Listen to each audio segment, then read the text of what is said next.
जय हिंद। आज हम लोग जो मॉड्यूल 3 है, मॉड्यूल 3 के बाद का जो पोर्शंस है वो हम लोग स्टार्ट कर रहे हैं। ठीक है, हम लोग आज बात करेंगे रिलेटिव परमिटिविटी पर। Relative permittivity,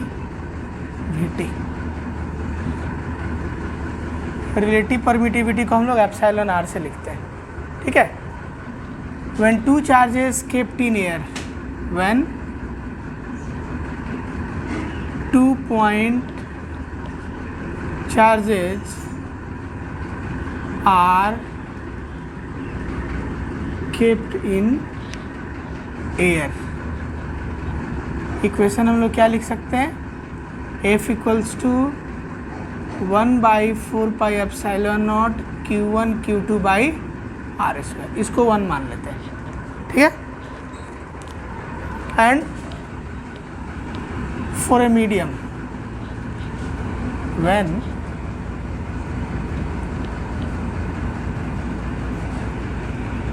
to point charges are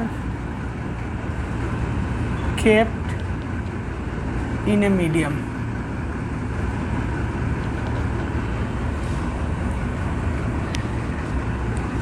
इसको हम लोग FM ले लेते हैं। F for force, M for medium, 1/4πε0 Q1 Q2 by R square, ये इक्वेशन 2 हो गया। ठीक है, डिवाइड कर देते हैं। Dividing equation 1/2, FE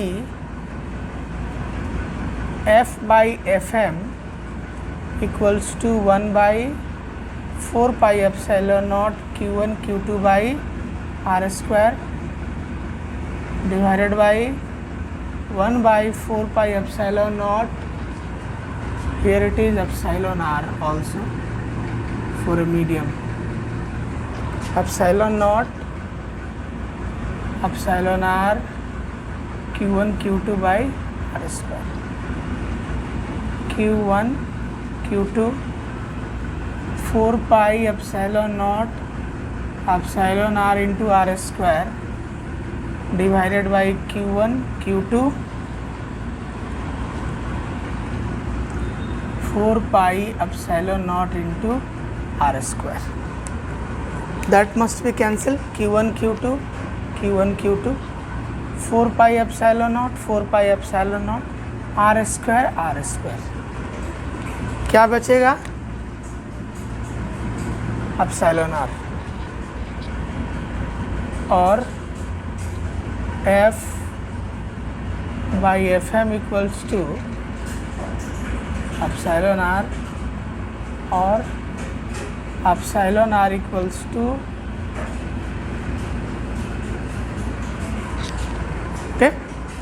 so this is the equation. Force between two charges, ratio of force between two charges in air to the force between two charges in a medium is called relative permittivity. Okay, just all we have to write it.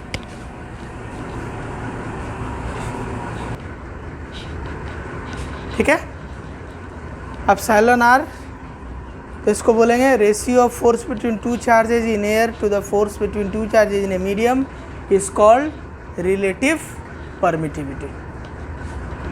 Okay,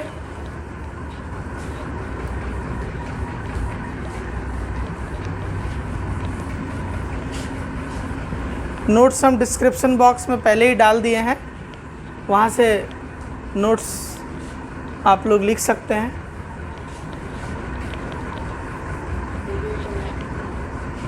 ठीक है, video को like करें, देखें, subscribe करें। ठीक है, next है dielectric constant. तो हम लोग को क्या मिल गया? Epsilon R equals to F by FM।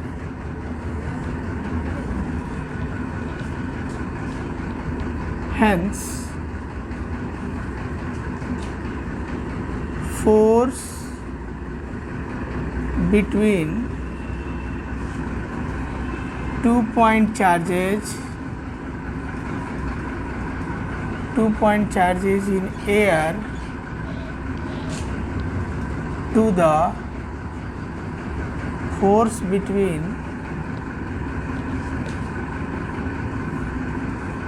2 point charges in a medium is called relative permittivity.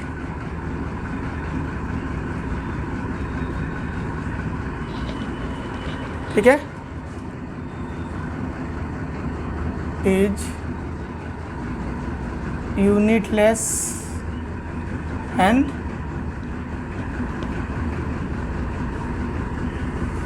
dimensionless.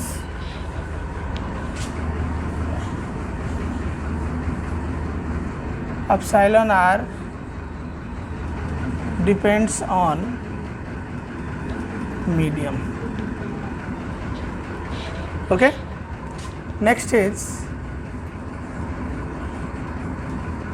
dielectric constant.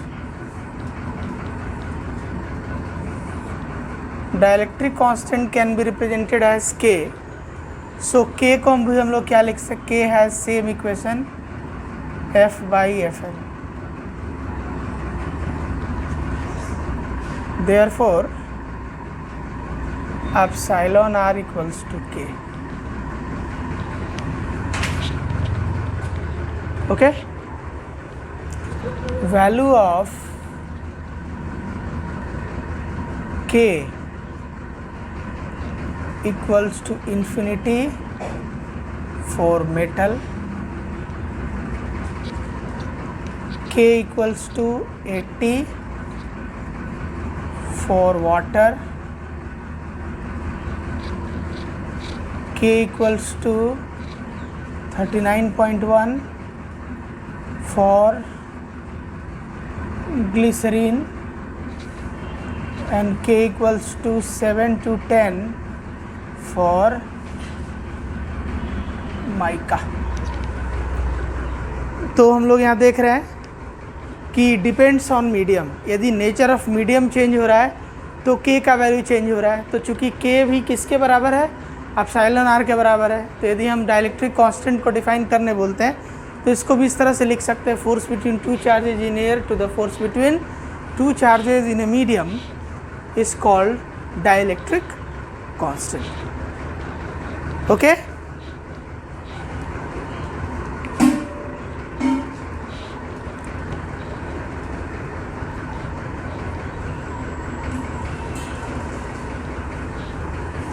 Clear है?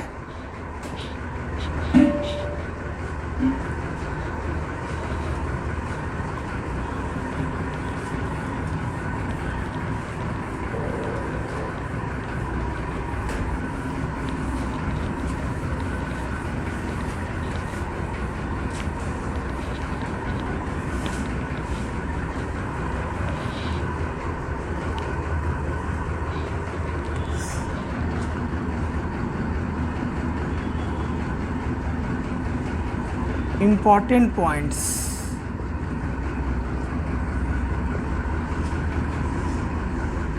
Regarding Coulomb's law. Coulomb's law को हम लोग क्या लिखते हैं, F equal to 1/4 pi epsilon naught Q1 Q2 by R square. ठीक है, it is a central force, it is a central force। Central force क्यों बोलते हैं, ये दो चार्ज रखा है, Q1 है और Q2 है, दोनों के बीच का डिस्टेंस R है।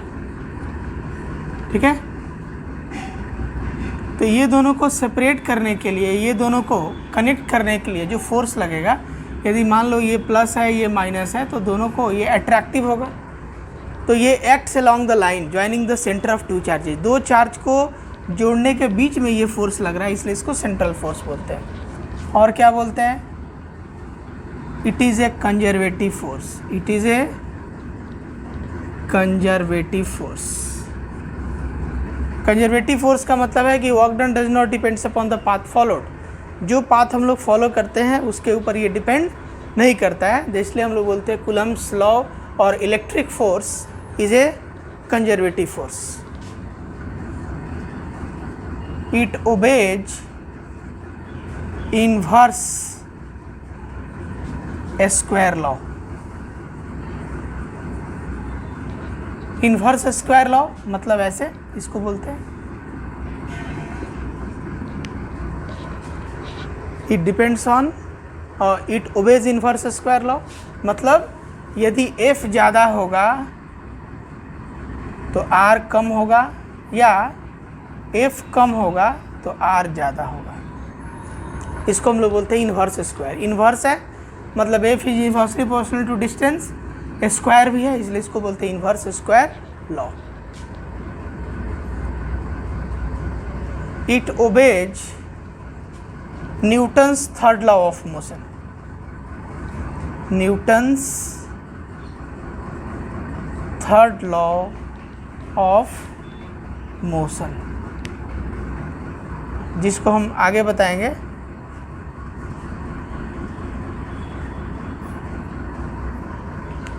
It obeyed Newton's third law of motion मतलब इलेक्ट्रिक फोर्स जो होता है वो न्यूटोनियन मैकेनिक्स को फॉलो करता है। It follows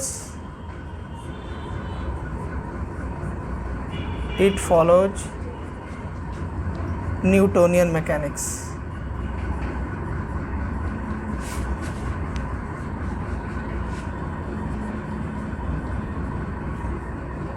it follows Newtonian mechanics. ठीक है,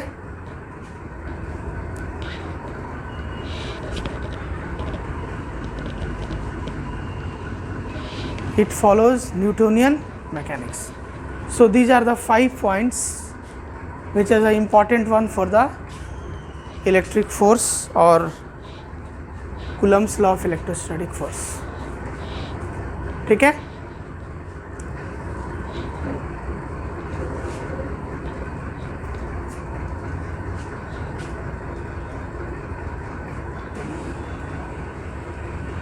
इसको ये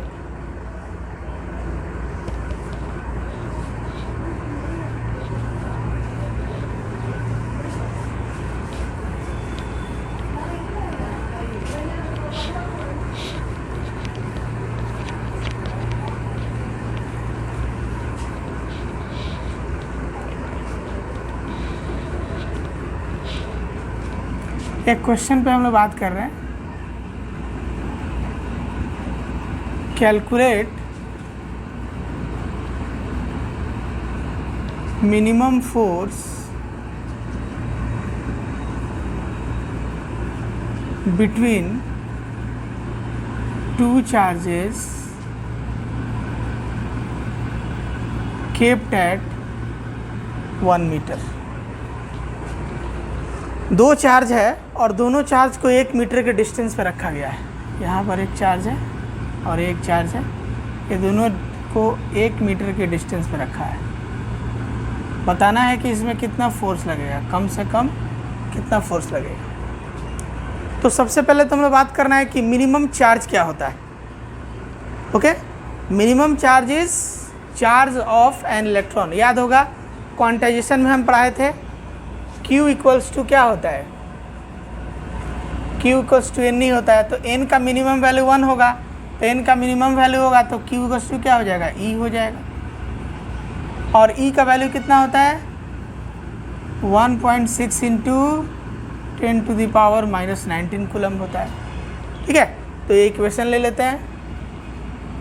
E1 E2 1.6 इंटू 10⁻⁻19 कूलम और R कितना है 1 मीटर है। सो F इक्वल्स टू क्या हो जाएगा K E1 E2 by R square. तो दोनों चार्ज हैं तो इसको इस तरह से लिख सकते हैं E स्क्वायर ये भी ई है, ई का वैल्यू कितना है 1.6 इंटू 10 टू द पावर, तो 9 into 10 to the power 9, this is the value of K, और 1.6 इंटू 10 टू द पावर -19 का whole square divided by 1 square, 9 into 2.56 into 10 to the power -38, ठीक है। 9 into 10 to the power 2.56 into 10 to the power -38। इसको solve करेंगे हम लोग, time है ना, 9 into 10 to the power 9 into 2.56 into 10 to the power -38, 9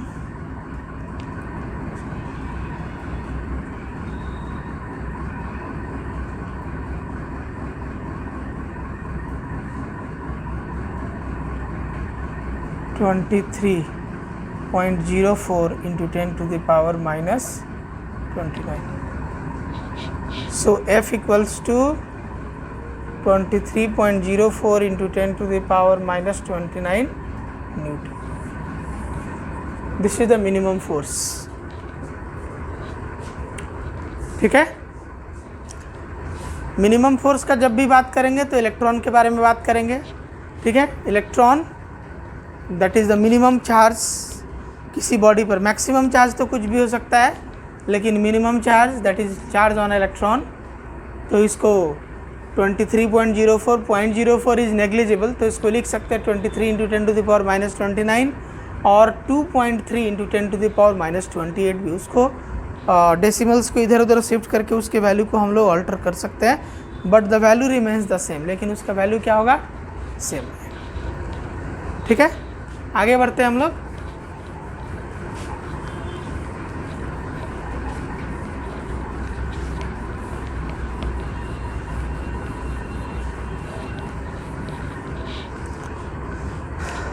next is continuous charge distribution. Continuous charge distribution, इसको short में हम लोग CCD भी बोलते हैं। बहुत सारा बच्चा CCD को बोलता है कैफ़े कॉफ़ी डे, वो सब याद रहता है। इसको हम लोग क्या बात करेंगे, कॉन्टिन्यूअस चार्ज डिस्ट्रीब्यूशन, ठीक है। कॉन्टिन्यूअस चार्ज डिस्ट्रीब्यूशन 3 तरह का होता है। एक होता है लीनियर चार्ज डिस्ट्रीब्यूशन,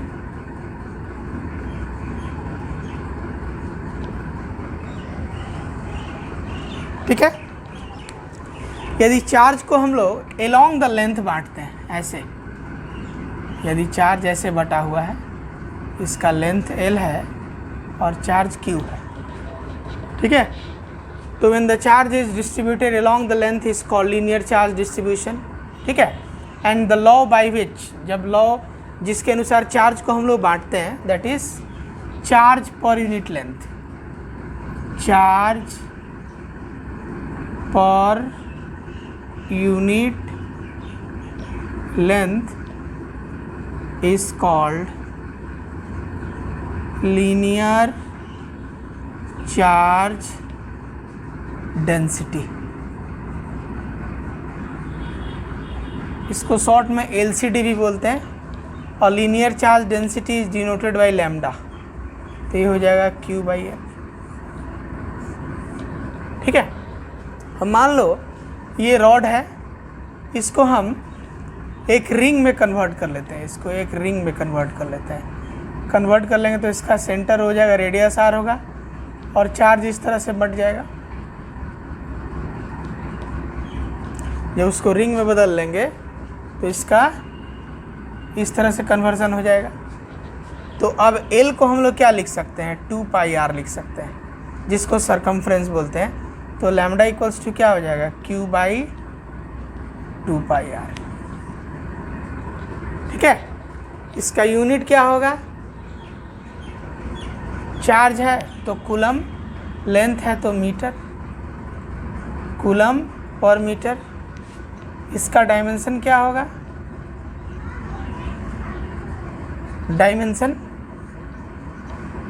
चार्ज का होता है 80 और लेंथ है ऊपर जाएगा तो ATL-1 हो जाएगा। And it is a scalar quantity, it is a scalar quantity. ठीक है। Linear charge distribution, charge per unit length, lambda. Linear charge density को लेमडा से डिनोट करते हैं, lambda equals to charge by length. यदि इस रॉड को एक रिंग बना देंगे तो रिंग का हम लोग लेंथ तो मिलेगा नहीं, उसका सरकमफ्रेंस में कन्वर्ट कर लेंगे, तो L इक्वल्स टू 2πr हो गया। ठीक है। उसी तरह से इसको हम लोग 1D डिस्ट्रीब्यूशन भी बोलते हैं। क्या बोलते हैं? It is called 1D distribution, 1D distribution बोलते हैं। ठीक है। Second, areal charge distribution, areal charge distribution. ये क्या होता है? जैसे यहाँ लीनियर में लेंथ यूज़ किए हैं, यहाँ पर एरिया यूज़ करेंगे। क्या लिखेंगे? Charge per unit area is called aerial charge density। Areal charge density को हम लोग सिग्मा से लिखते हैं। जैसे लीनियर चार्ज डेंसिटी को लैम्डा से लिखे, इसको सिग्मा बोलते हैं, Q/A। ठीक है। यदि हम लोग स्फीयर पे चार्ज को बांटते हैं तो 4πr² लेंगे, तो सिग्मा इक्वल्स टू क्या हो जाएगा? Q/4πr²। This is Q। ठीक है। यूनिट इसका क्या हो जाएगा? Unit coulomb per metre square. Dimension ATL-2 और ये स्केलर होता है।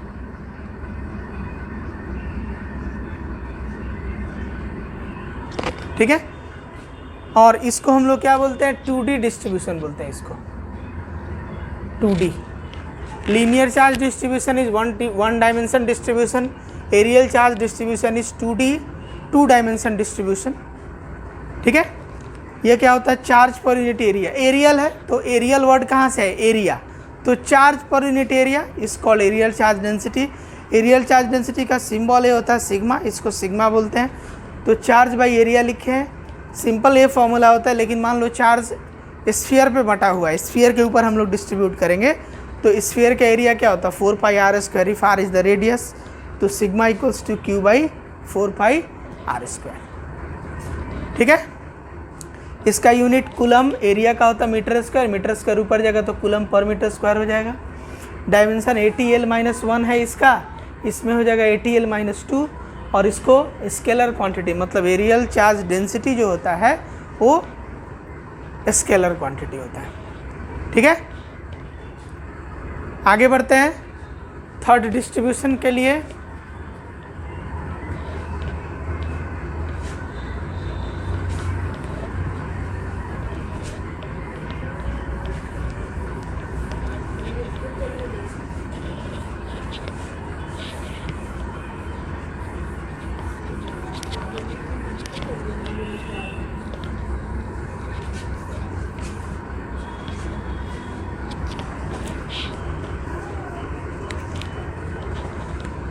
Third, volume charge distribution. Volume charge distribution में, या इसको क्यूबिकल चार्ज डिस्ट्रीब्यूशन भी बोलते हैं, और ये 3D डिस्ट्रीब्यूशन होता है। This is also called 3D distribution, 3 dimension distribution. तो लीनियर को क्या बोले? 1D, एरियल को 2D और वॉल्यूम को 3D डिस्ट्रीब्यूशन। ये क्या होता है? Charge per unit volume is called volume charge density. इसको VCD भी बोलते हैं। जैसा कि नाम हम लोग देख रहे हैं, इसको रो से डिनोट करते हैं, Q/V। ठीक है। यदि चार्ज को हम स्फीयर पे बांटेंगे तो स्फीयर का वॉल्यूम क्या होता है, 4/3 πr³ होता है। तो रो इक्वल्स टू क्या हो जाएगा, Q/4/3 πr³। तो रो इक्वल्स टू क्या लिख सकते हैं, ये 3 ऊपर चल जाएगा तो 3Q/4 πr³। ठीक है। दिस सिंबल इज कॉल्ड, इसको रो पढ़ते हैं। एक इसको डेंसिटी के लिए पहले यूज़ करते होंगे। Rho is also use for density, density के लिए यूज़ किया जाता है। तो वॉल्यूम के लिए भी हम लोग यहाँ वॉल्यूम चार्ज डेंसिटी को भी हम लोग रो से डिनोट करते हैं। तो समझ में आ गया। ठीक है। तो इसका यूनिट क्या हो जाएगा, रो का coulomb per metre cube, dimension ATL-3 और it is a scalar quantity.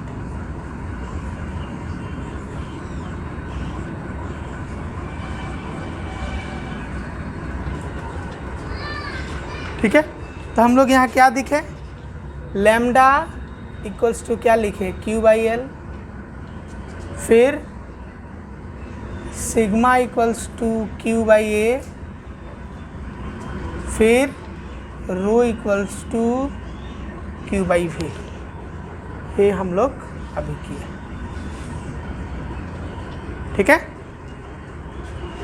इसमें हम लोग क्या किए, कूलम पर मीटर, यहाँ कूलम पर मीटर स्क्वायर, यहाँ कूलम पर मीटर क्यूब। यहाँ डायमेंशन क्या था, ATL-1, यहाँ ATL-2, यहाँ ATL-3। ठीक है। ये पूरा जो भी ये फर्स्ट चैप्टर का ये 4th मॉड्यूल, मतलब first chapter electric charge and field है, ये हम लोग का टोटली फिनिश हो गया। ठीक है। Thank you. Stay safe, stay healthy.